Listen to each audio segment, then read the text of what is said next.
Hello, everyone. Welcome to our latest webinar in the Dissertation 101 series. This is our problem statement clinic. Now, if you're wondering about how this fits within our different offerings, because we have had webinars where we look at problem statements, purpose statements, and research questions together, this is specifically focused on some student-submitted examples that will talk about how to go from these one-sentence lines to how to make them more specific to be the foundation of a problem statement section. And so we'll look at some of the guidelines involved and hopefully have a fruitful discussion about what makes a problem statement richer, more informative, and guides your research down the ideal path. If you're new to the Online Writing Center, we don't just do webinars like this. We also offer appointments, both real-time and asynchronous. An asynchronous appointment, you sign up for a time. By the time rolls around, upload a copy of your paper and any special requests for feedback. It could be a thesis sentence, it could be a paragraph, it could be multiple pages, and we'll send you feedback via email within 24 hours. Or if you're doing a phone or Zoom appointment, you'll get your feedback immediately because you'll be getting that in real time. So the basic process, you want to go to my.acu.edu, and on the resources menu, you'll see Online Writing Center, and just follow the instructions from there. We've got direct links, we've got video, but this will take you through a single sign-on system, and you can sign up for a time with the specialist of your choice. And then again, just remember to upload your draft before your appointment rolls around. If you're running late, it does happen. Send us an email.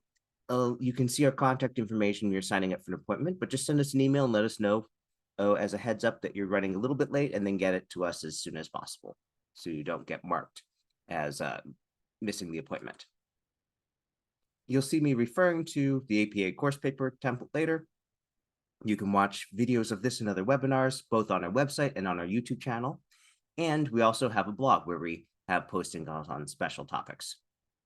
So our objectives today, we're going to first develop an understanding of the problem statement section of the dissertation. And I say dissertation, I do mean both EDD dissertations and DMP projects. And the same principles do apply to a master's thesis that you might be writing, but for just the sake of terminology, I'm going to be using dissertation as our catch-all now. And so we'll be developing an understanding of that and then looking at some student-submitted problem statements. All right, so now if you are going to be going through the EDD program, there are several assignments that will in various stages acquaint you with problem statements in the literature and guide you through the process of writing a problem statement yourself. So let me go ahead and I'm going to bring up a assignment that has to do with problem statements, and let's look at what that's asking you to do. So you should now be seeing my screen. Please let me know if you don't see. And we're looking at the problem statement article summaries assignment.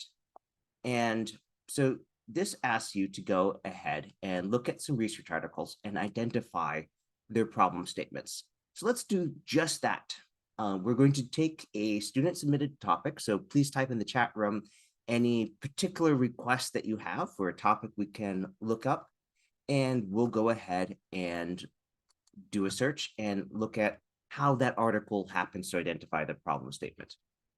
I'm seeing a couple suggestions coming in. Excellent, thank you. So let's go ahead, and you should now be seeing I've just gone to the library homepage. You can also come in through the distance education or ACU online portal. But in this case, we're going to be looking for second career teachers. So a second career teacher, a teacher who has worked in some other field, and whether they go back to school and retrain, or whether they are coming in and they're in an alternative certification pathway. There are a number of different terms from this, but you can see second career teacher has brought up an example here right at the top. Very recent, it was just published last month, and it's in the journal Teaching and Teacher Education. Okay, well, so let's take a look at this. So I click on the catalog entry here. And the first thing it's going to do is show me the information just for this piece. So I can look and see, okay, what are the author's affiliations? They happen to be in Europe. So I might not be interested in this if I'm specifically interested in what's being used in the United States. But if I'm looking for like novel strategies for teacher recruitment, it might be very relevant. And we see we have an abstract. An abstract is a brief summary of key points of the research. And depending on the length of the abstract, we might have the details here, we might not. If we look at this, we see bringing together insights from the domains of teacher induction and organizational studies. This study aims to analyze second careers teachers' work socialization into TVET. Now, if we look at this next sentence, we get a hint of the problem or the underlying problem that's being documented, that these second career teachers have fewer interactions with their colleagues versus first career teachers and struggle to find their place within the school. Now, this might be a discovery thing where they were looking and wanted to find what's going on first to identify a problem. But let's take a look at this article itself. So I can use this full text from Science Direct link over here on the left and to access the article that way. And you can see it comes right up. I can download a PDF. I can look at it here. Let's zoom in a little bit. And we have here, we can see the keywords. And in this case, I'm going to do a word search for the word problem. And in this case, we find that it is mentioned in the second sentence. So let's see how this opening goes. The shortage of teachers is a concerning and recurrent topic for researchers and policymakers. In the last 2 decades, the shortage of teachers has become a worldwide problem, especially in secondary education. So this is a 2-part thesis statement. And we have the introductory context. Hey, there's a shortage of teachers and it's become a worldwide problem. And then they back that up with a statement saying, hey, a majority of European countries report teacher shortages, and it's also in the United States. So these are 2 sentences giving supporting evidence. Now, this is actually a very excellent way of describing a problem because they give a brief statement of it, and then they back it up with evidence immediately. And then let's see how they follow it up. As their recruitment, that's a second career teacher recruitment, is seen as a promising strategy to address the growing teacher shortage. In the past decade, governments have considered recruitment policies to attract them. And now they're a very large portion, about a quarter of teachers in the United States. That's actually gone up a bit. I'm surprised to read that. More than that in the UK. And wow, 40% of new entrant teachers, that's teachers who are starting teaching for the first time, 40% of new era teachers in Belgium. And that is rather astounding thing. I would say, if we're looking at this, how has they laid this problem out? And keeping in mind that this is being published in a journal called Teaching and Teacher Education. And our authors are from universities in Belgium and the Netherlands. We have the problem being laid out in the first 2 sentences as, hey, there's a shortage of teachers and it's a worldwide problem. Then we have 2 sentences stating this is a problem in Europe, this is a problem in the United States, and saying, oh, and so to address this, people have tried recruiting second career teachers. It's a big thing, as represented here by a quarter of the teachers in the US, more than that in the UK, and 40% in Belgium. That is a lot. So if the goal of the problem statement is to convince the reader that the problem that you're investigating is something worthy of study, this is an excellent example. So with that in mind, again, I'll repeat the earlier call for submissions. If there's a topic that you would like us to look at in our current, let's see what problem statements look like in the literature, please type in the chat room. And if you don't want to type it in directly, you can go ahead and send me a private message there. Let's head back to our search results. So we did a search for second career teachers. And when you're doing a search to say that something is a current problem, you probably want to be looking at things that are published recently. Now, the fact that we have a result from 1759 That's probably not referring to quite the same thing as today. So let's go ahead and back that up to the last 5 years or so. So let's go 2021 to present. That's going to get us into the pandemic, probably a little bit too much. Let's back out to 2019. Now, this is clearly not something that is limiting our results too much because we have almost 400,000 results still. So I can get picky here. I'm going to go ahead and I'm going to only search in peer-reviewed journal articles. So this will exclude things like dissertations and theses, as well as opinion pieces. And I'm going to also cut this down to academic journals. So we'll exclude any conference materials. If you're wondering, conference papers often are in an intermediate ground where there has been some peer review, but it's not the full process that we expect for a scholarly peer-reviewed journal. So often that will be discounted as peer-reviewed literature if you're asked to have the majority of your sources be peer-reviewed sources. Now, if we are looking at our results here, we find that this next one here is also looking at early career teachers. Seems to be involving English as a second language. If we're looking at this one here, a literature review of their experiences. Now, this one, first steps in the second career, characteristics of the transition. Okay, so I've said that interests me. I want to know what the problem led them to look at the characteristics. So I go ahead and I just click on that result. And as before, the first thing I'm going to do is look at the abstract, because sometimes the abstract will just outright tell you the problem statement. Now we have a purpose statement to start here. The main purpose of the present study was to illuminate the factors that enhance or inhibit job satisfaction among second career teachers. Okay. Now there's an implied problem that job satisfaction is an issue, but let's see if it tells us later. They tell us how they gather their data, the mechanism interviews, show their findings, qualitative analysis. So the abstract here doesn't show us the problem, but that's fine. We're going to go ahead and now we'll look at the full article. And we could do a word search as we did the last time for the word problem and see if they've used that term. Now, we have a background statement here, but here we have a sentence at the start of a paragraph. The most important sentences in a paragraph are usually the very first one and the last one.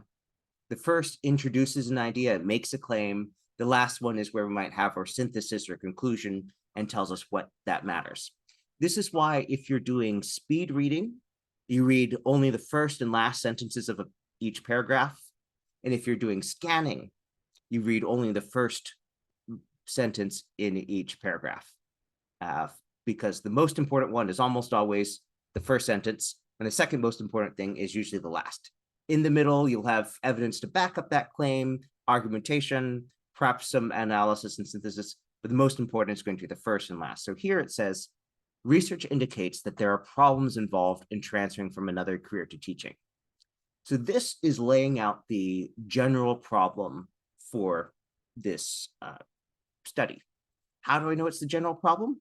Well, if we look at the abstract for what they do, and let's back up here.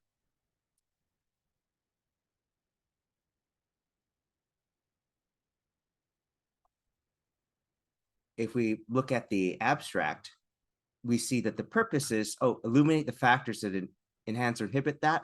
Well, that's exactly the kind of purpose that logically follows from that problem we were looking at. So let's go back and see how they follow up on that. So again, I just did a word search for problem, and I saw, this first mention is within the middle of the paragraph, took a quick glance and saw that's just talking about prior research. But this one, research indicates that's making a broad claim, and because it's broad, it's probably the general problem. And then at some point, I'm expecting them to collapse this and zero in or zoom in on a more specific aspect that will be the specific problem that they're addressing. But here we have the statement, there's a problem, and we get evidence supporting it. And the logical bridge, for example, tells us, hey, you're getting evidence to support that. We get another sentence that starts, it was also found, so more evidence. The next sentence, in a study based on this, it became apparent, so more related new information. And then we get the conclusion and synthesis here. What are our takeaways? So this paragraph, just looking at it, I can see at a glance, it's telling us more about the depth of this problem. And then we get into this description here, where it says, the present work combines a quantitative approach with a qualitative approach to the study of teachers who start a second career. If you're coming to our mixed methods webinar that follows this one, they are telling us here that they did mixed methods research, even though they're not saying outright mixed methods, quantitative plus qualitative, that is mixed methods. All right, so we see that they had some goals to compare, to identify some factors, and to examine changes. Now, this is usually you are looking at these things because there's a more specific problem that you can't address given what you know right now, or what is documented in the literature. So presumably these are all things that there is a gap in the literature about that is preventing them from improving this. Now, if we back up a little bit, we see this paragraph, the one that I said is giving some follow-up information about the general problem, that is attesting to there being gaps. It says the gaps between these studies attest to the complexity of the phenomenon, etc. Now, in this sentence, it even says little empirical knowledge has been collected. So it's saying there's a gap in the literature. And when you have a gap in the literature about something like this, which is, we know from the previous one, a global issue, then that is a problem that would benefit from being addressed. Now, this is more of an implicit description of what the specific problem is, but it's still describing the specific problem. Okay, let's do one more on one of the submitted topics. And again, we are inviting submissions of topics that you'd like us to use right now as part of exploring what a problem statement is, as, for example, this assignment in the EDD program. This is from Leadership 765. It asks you to go find research articles and identify the problem statement in it. So we're looking at a couple examples in the literature before we look at student-submitted examples. So I see we have another example here, and it seems to be a little bit related. It's something that is, of course, very important if you're in this profession, which is teacher salary. What are you getting paid for that? And this is something that in my lifetime, there have been large-scale shifts in many states from paying based on seniority or paying based on evaluation to paying based on credentials and postgraduate credits and things like that. So looking at this, we see we have a lot of results here. This is 42,000, so we can definitely be more specific. The first result looks like it's looking at teacher pay in China. So let's add a geographic context here. I'm just going to throw in United States into our search terms, and we'll even put in secondary school to limit it, because kindergarten to high school teachers, there tends to be a difference in the compensation banding. All right. Now, if we're looking at this, we have, for example, this is a government report on statistics, and that's a great one if you're trying to write about how a district's compensation is not in line with national or state averages. This kind of report will give you that kind of information to say, hey, our compensation is 27% below the national average, for example. So great source of data. And if you have any questions about that, just let me know, because we do talk about those data sources in some of our other webinars. But I'm looking at this and I'm seeing we have a study about authentic leadership and job satisfaction. So if I go ahead and open this up, we'll find that this is a special education journal. That's the name of the journal, Special Education. And let's look at their abstract to see if we can see what the problem is, the problem that they're addressing in this study. The role of teachers is becoming more complicated and complex to implement any educational changes. Teachers' workload is one factor contributing to teachers feeling dissatisfied with their jobs and unable to devote carrying out their duties as educators. In order to accomplish school goals, school leaders must ensure that their employees have a high degree of satisfaction. So although they don't use the word problem here, they are very clearly describing a problem. Teachers feeling dissatisfied. School leaders must ensure that the employees have a high degree of satisfaction. So this is what we would call an implicit statement of the problem, as opposed to an explicit one where you just write out, oh, the problem is X, or the problem that inspired the study was this, or the study was designed to address the problem of blah. And this is partly a difference in writing styles. If you were to ask me to explain the differences between academic American English and academic French, or academic European French, it would not just be the language, but there's a whole different idea of how much you have to explain things. There's a kind of an idea that, well, you wouldn't insult the reader by spelling everything out to them. You assume that they're reasonably well educated and read on this topic, and so you don't need to connect all the dots. And that may work better in a smaller country with more of a, we'll say, consistency in the readership, or the readership in a professional field. But the United States is a very diverse country, and for that reason, because of that diversity, academic American English tends to lean on the side of being more explicit and spelling out your reasoning. And that's something that APA style emphasizes a lot.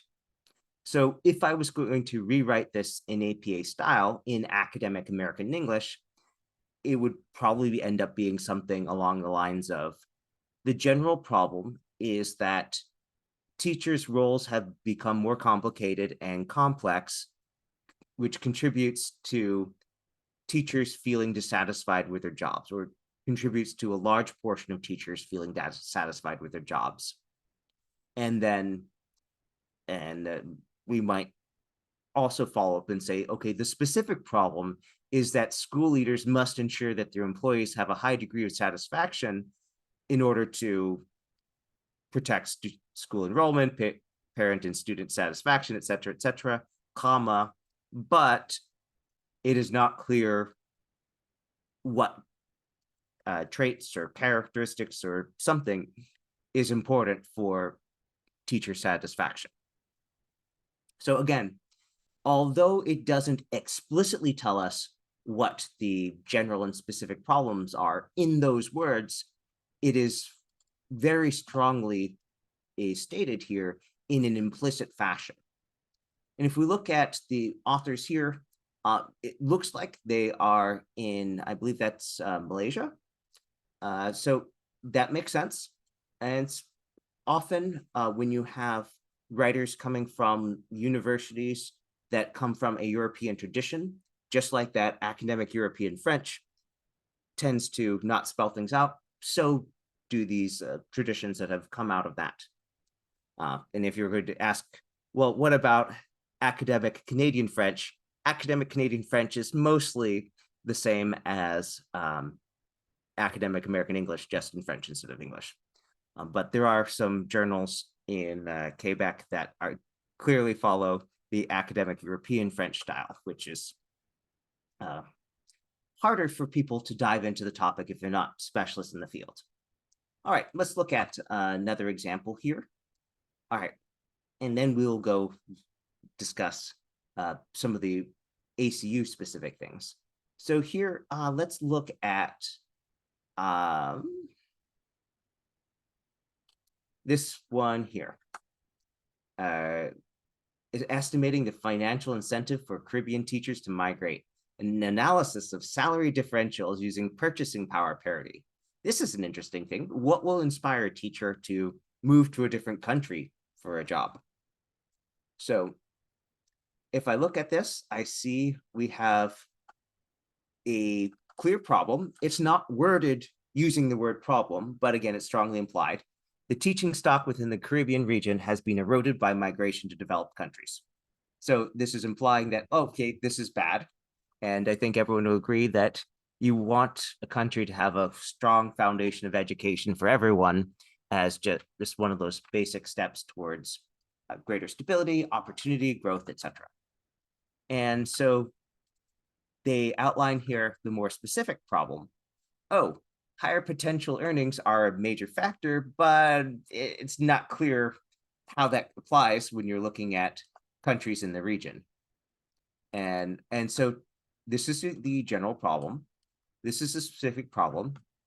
And they went and they looked at a bunch of countries where people are coming from and countries that they're going to. And then we see the results there.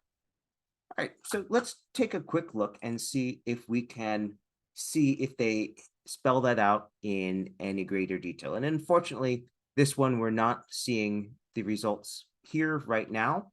So rather than spend some time looking at that, I'm going to grab one more example and let's then move on back to the student submitted examples. All right, so let's see. Sure, this looks like a good one. Now, if we go to the full text here, and I do a find search, so just to Command F on my Mac or Control F on a PC, and I search for problem. And again, usually the explicit problem statement won't be buried in the middle of a paragraph because that's just confusing. But let's see if they perhaps call it an issue instead. Many professional care occupations are sites of struggle over this issue. Okay, so that tells us that the thing before is being highlighted as an issue. Rewards for measurable dimensions of performance often divert effort away from goals more difficult to assess. Okay, so they're saying, hey, if you are measuring people's performance, sometimes they will just work to beat that metric rather than do the things you want it to do. So for example, I remember working at a university that created a ticketing system to track requests that came in. And so people said, oh, we want to make sure that these tickets are being closed in a timely fashion. And what happened is that the staff got really good at closing the tickets out when they responded, but people ended up having to file multiple tickets to get the issue solved. And so is that actually solving the larger problem? They're saying that's the kind of larger problem here. And it happens particularly in professional care occupations, so it's narrowing it. And we see that this heads towards nursing. All right. So at this point, let's go ahead and let us look at some of the things in the EDD program. So if you're taking taking your way through the courses, you know that eventually some of these assignments come together and you take the draft problem statement that you've written and you combine it into a larger problem practice paper and that you are building over time. And I'm just going to go to a more recent version of this class to make sure that we are looking at the latest and most current things. So Leadership 791, and let's go with the current term.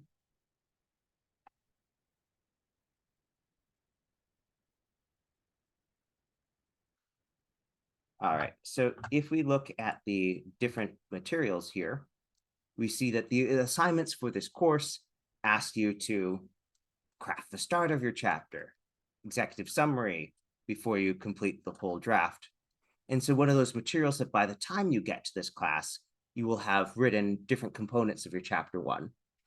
But because the way that these thoughts evolve, often after people submit that chapter one assignment and they get asked to unify, to clarify, and to make their problem statement more explicit, which is what brings us here today.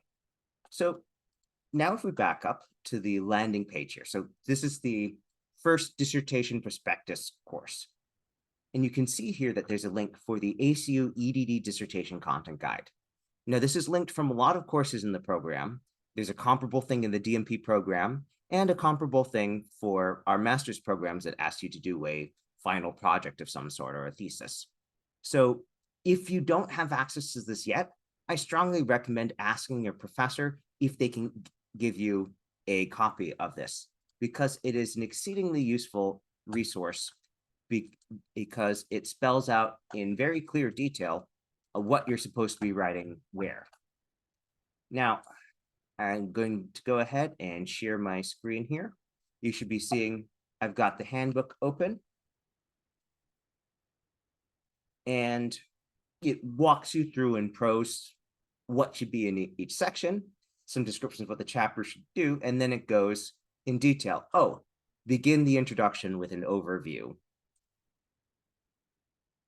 And if we scroll down here to get to the problem statement, okay, they have a video to watch, and then we have a description where it says the problem statement section explicitly identifies a document problem. So although some of those examples in the literature we've looked at have been more implicit, the instructions here are saying we want it to be explicit. We want to be able to see very quickly, this is what they're doing. This is the problem being addressed, ideally in both the general and specific. And you can see that they have the instruction, consider using a specific problem statement. Whenever you see consider in the context of the dissertation, I would say take that as a polite suggestion, saying, hey, you really should do this. And here they have a suggestion again. You may want, we'll take that as you should, precede the specific problem with a general problem statement to situate it. Okay, so with that in mind, let's take a look at some student-submitted material. Now, because we have discussed some of these things in our other webinars in the series, I'm going to jump past some things we might otherwise spend some time on. But know that the slide deck for this does include links to look at recent ACU dissertations in case you want to see how other students in the program have written up their problem statements. So what do we mean? Well, a problem statement is a section or sentence, you can refer to both, but a concise statement of the larger problem that is being in some way addressed by your study. And then we expand that into text that describes and documents the problem. Now, the handbook that we were just looking at says around 300 words. So that's a little bit over a page. You can do it more concisely for some issues, but we'll say 300 words is a good maximum length. If you have pages and pages, then you probably have information that belongs somewhere else. And with that, keep in mind that this isn't going to be the only place where we discuss this. We'll have a whole section of your literature review chapter that it goes into how the problem has been documented. So here is a formula, a common formula for drafting your problem statement or checking your problem statement to see, do you have all the details that the reader wants to understand what you're talking about, to agree that it's an issue and that it is worthy of study. So no particular order, tell us the topic. What's the issue? What's the evidence? And you don't need to give all the evidence, but a couple specific examples is good. Having a parenthetical citation to confirm the existence of the general problem, also very good. What are the deficiencies in the evidence? And it could be that this is being studied in a lot of areas, but not meeting your particular conditions. As an example, so I went to multiple high schools when I was at that age in 3 different states. And the second high school was the smallest. But what made it different from the others wasn't the quality. They were all excellent schools. But what made it different is that a very large portion of the students were children of active duty Navy personnel. And so they had more mobility and less consistency in their learning to that point. And so if we were going to be identifying the evidence for the issue, you might say, well, okay, schools in Southern California have been studied, but the current studies haven't looked at something that has this particular demographic properties. And it could be that it's been different for a long time. It could be that it's changed more recently. But either way, tell us what are the deficiencies in the evidence. And what will that deficiency, if you remedy it, what will that do? What will that allow you to progress? Now, another way to word this, or to structure this, is to give us the general problem statement first. Usually, first paragraph, first sentence says, here's the general problem, and then you've got your evidence about that. And then another paragraph that starts with the sentence saying, here's the specific problem, and then more evidence of that and talking about why it's important to address and so forth.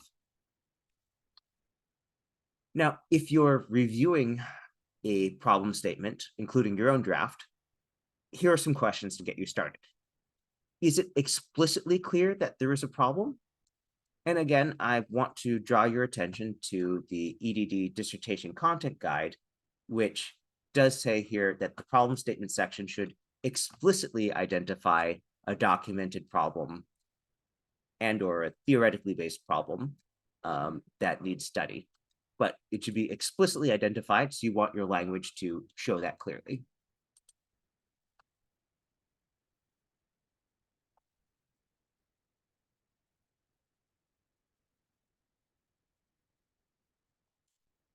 Second, is it clear who has the problem?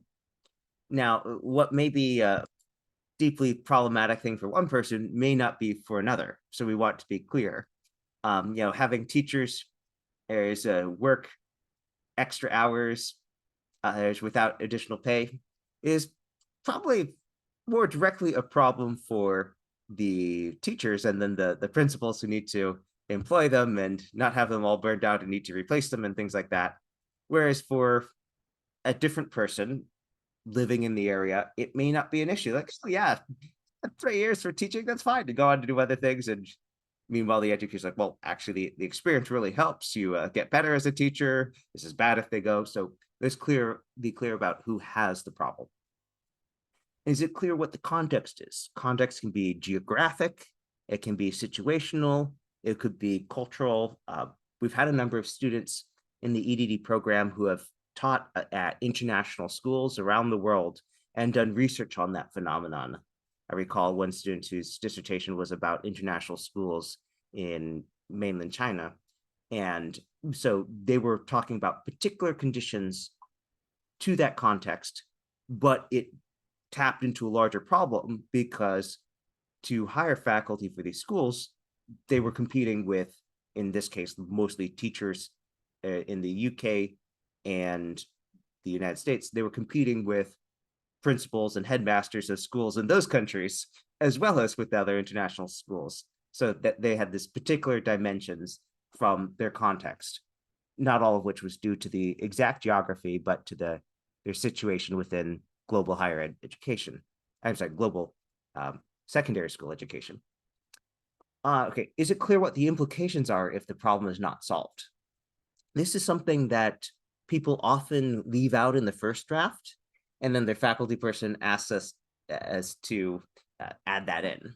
Because if you're immersed in the field, you may know implicitly, oh, this is bad. But just as we were looking at those examples before, that stated, oh, here is how and why this is bad. Be explicit about that. And finally, is there evidence of the problem? I would say that the general problem statement portion should absolutely have a lot of citations. Now, when you get to the specifics, you might not have citations to back up the particular thing because you know from your observations or from a personal communication. So it might not be a citation to peer-reviewed literature, but tell us how you know what you know. And there'd be some really interesting studies that people have done where they identified something unique to their context or particular to their context they were working to address. So you can go hyper-local, but even then, tell us how you know or what the evidence is that this is a problem. All right, so we have a number of student-submitted problem statements here. And with the questions in mind, can you tell me in the chat what you might change with this problem statement? So right now it reads, the problem is the high number of students missing school due to asthma. The problem is the high number of students missing school due to asthma. Well, let's go ahead and look back at our questions here. Is it explicitly clear that there is a problem? Well, not entirely. It says the high number of students missing school. What is high in this case?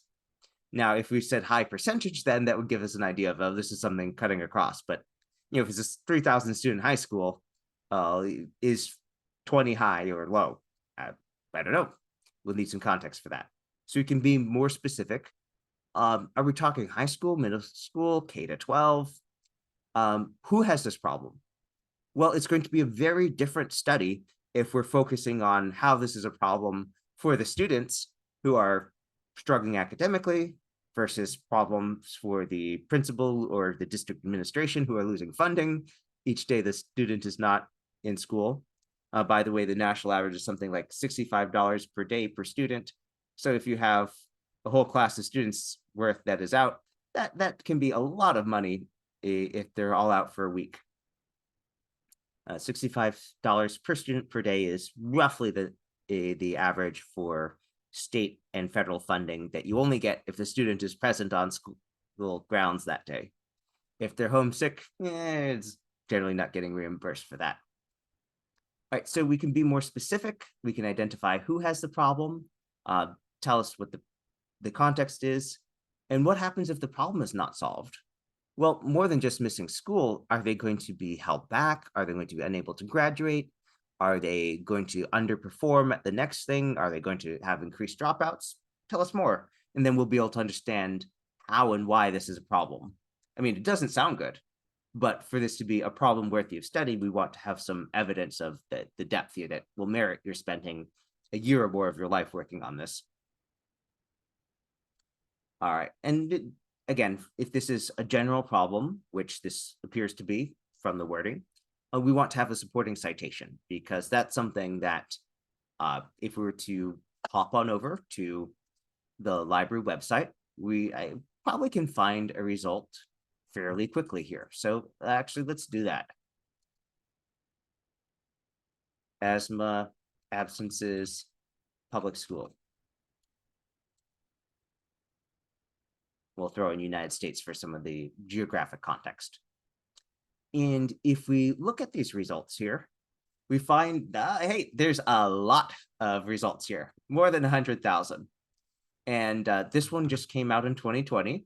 So probably written before COVID had hit and just took a little while to get published. And we see, oh, it's talking about lost revenue in California schools. So if you were approaching this from a district administration perspective, talking about the lost revenue and how that affects their planning, and you don't want to cut a teacher in the middle of the school year because there've been a lot of absences, you might look at this and say, okay, well, this has been documented in California, but no study has been done on this in Nevada, which is right next door, but you're not sure if the exact same conditions hold there. Now, if we're looking at this here, in the abstract, we have implicit description of the problem. Asthma is epidemic. That doesn't sound good. Post-serious health and education risks doesn't sound good. And talking about a gap in the research, that there is not a lot of accurate school district level asthma data, which would be needed to enable early interventions. So if we're to go ahead and look further, we'd probably get a more explicit problem statement description, but let's go back and look at our next student example, because we've established with a quick search that this is a general problem that you can absolutely back up with a citation. So might as well, because that will be more convincing to the reader. And if your committee is going to ask you to add it anyway, might as well add it the first time around. All right. This next one, again, the questions uh, are there key things that the reader should know to understand and agree that this is a problem? That's a big picture question. You have the smaller ones here, the more particular ones here. Right. The study will examine teacher retention strategies at a rural Texas high school. Well, the first thing that comes to mind is that it's not telling us what teacher retention at that school is like. Now, if it said the study will examine teacher retention strategies at rural Texas high school with much lower turnover than normal, like, oh, we're trying to identify the strategies for success that we can apply elsewhere at places that do have this problem. Or we might look at it and say, if the missing detail is a rural Texas high school that has higher than average turnover, we go at the opposite thing. Okay, what are they doing versus other things or versus best practices? And so that will lead us to a very different specific problem. All right, for reasons of time, let's look at this third one here. There is limited literature on best practices for teaching simultaneous Zoom and campus classroom sessions. So what are we missing from context here? Well, do we know where we're talking about? Like, is this in Morocco? Is this in Russia? Is this in France? Is this in the United States? We don't know. And there could be some very large differences there. So some geographic context would be nice. Level of education, because if we're talking higher education, we might have some very different expectations versus, say, kindergarten. And it's not clear, it's not explicitly clear what this is preventing us from doing. Now, if there's a mandate towards like school performance things, if you've been working at education, you're probably aware of how one of the outcomes of both the Common Core reforms and No Child Left Behind are systems that evaluate schools by their student performance, and if they consistently underperform, will remove funding. And so we might be relating back to this and saying, well, hold on, we have a vested interest in following best practices and doing well by our students because we will lose money. But your reader doesn't know for sure that that's what it is unless you tell them. So we can make this more specific in terms of what are the consequences and who suffers those.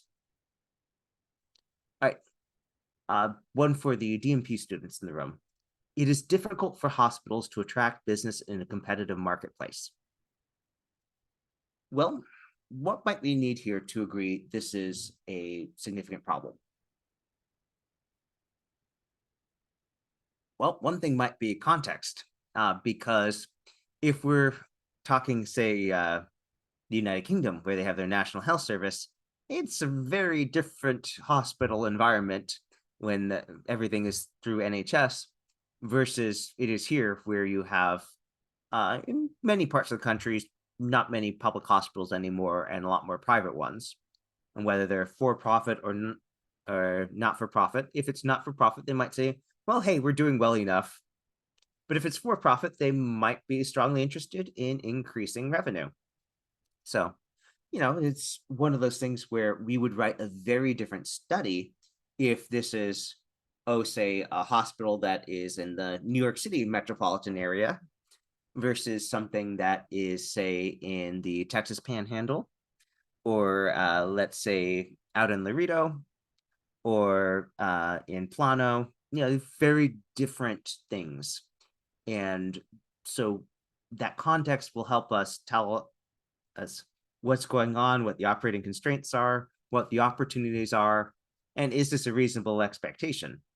There are some rural hospitals that we're glad that they're there, but they don't get a lot of traffic because they're rural and they might not have the equipment for specialty procedures. And so if we're looking at how we might attract people there versus what they might do in another context, it's very different when you have a 4-hour commute to the hospital versus a 15-minute commute to the hospital. All right, we should wrap things up there. So the next webinar that is going to be starting on the hour is our Dissertation 101 selecting a mixed methods, it's methodology webinar.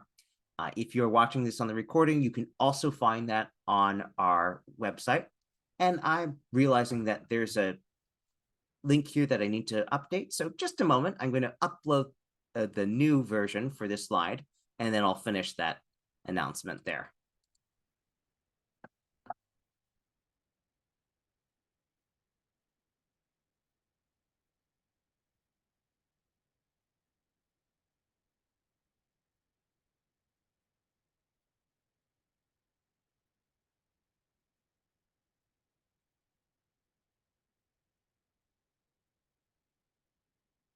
All right, there's the link for our current website. So if you are looking at the different workshops and webinars that we have here, you will find that we have a suite of different offerings in the Dissertation 101 series.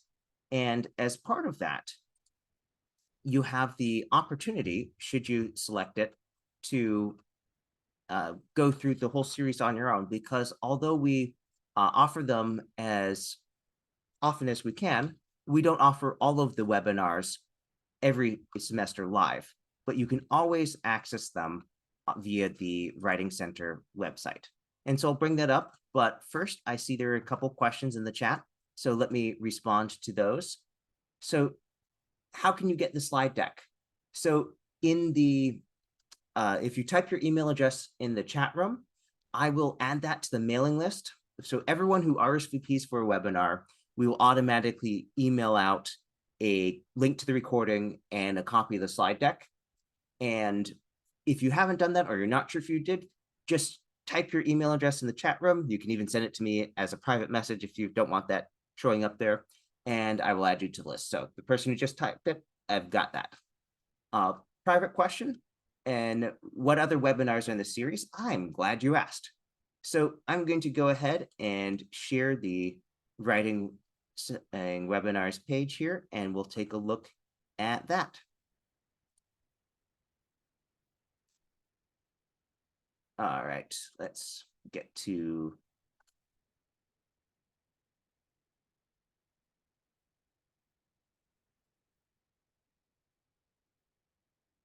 hold on. All right, you should now see the writing webinars page. Now, if you are looking at this, you'll see that we have this calendar schedule up top, where we have the different webinars in the order that they're offered. So you can see here, we have these two webinars tonight, and then one more before we wrap things up for Valentine's Day in this semester. But scroll down and you'll see this tab guide. So everything in our Dissertation 101 series is under this tab, Dissertations and Doctoral Projects. So this tab guide here is sorted by the program and from some specialty things, so that you can always find that selected, curated selection of what we have. So for example, Dissertation 101, we also have one about documenting gaps in the literature. We did that in cooperation with the library, about organizing particular chapters. This is looking at problem statements, purpose statements, and research questions as a unit that should be aligning. Some past ones that we've offered so far this term. So those are all found there. And we also have the recordings from our dissertation intensive series that we offered this semester. Another question, and if there is a topic that you would like us to offer webinar, you can send us an email. We have a form when you submit the RSVP for a webinar, and there's a link for that at the top of the page here. This is a register link. If you go to that form, one of the fields you can fill in is requesting a topic. And we do look at those, and we've offered many webinars based on the requests of students such as yourself. So, for example, the dissertation intensive series that we offered this term, we had a lot of students saying, hey, I would love to be able to focus on this. One person wrote in and said, I would like to be able to tell my family that I need to focus on this so I could get some work done. And it would be really helpful if we had something there. And we read that and said, that sounds like a great idea. And so we offered that series. And if we see people making other requests for things like that, well, there's nothing like knowing that someone will appreciate something to make it a good use of our time. So I hope that's helpful. Just to close things out now. So we have looked at a variety of student submitted problem statements. We've looked at some of the literature, and we've looked at the guidelines for the program. The goal is to help you do the things that you need to do as relatively easily and fast as possible, and knowing exactly what you're being asked to provide and how it should be formatted, how it should be worded, makes it a whole lot easier. I can't tell you how many times students have told me, if I just realized exactly what they wanted me to do, I would have been done months ago. And we hope that everyone will see the list and understand exactly what it's asking you to do, and because it's a whole lot easier once you realize what you do and don't need to do. And one of the things about the problem statements is that if you just follow the order that's laid out in the guidebook, that's going to be much more concise, because it tells you, hey, this section shouldn't be more than 300 words. I had someone come in once with a 12-page problem statement. Now, there was a lot of stuff that ended up in their final dissertation, but they were specifically trying to get their problem statement approved. And we ended up keeping about a page of that, refining the wording, and then they got that approved. And some of the rest ended up going into their literature review chapter. But you have to get past certain points and have these parts approved, and knowing exactly what you need to do helps you finish faster.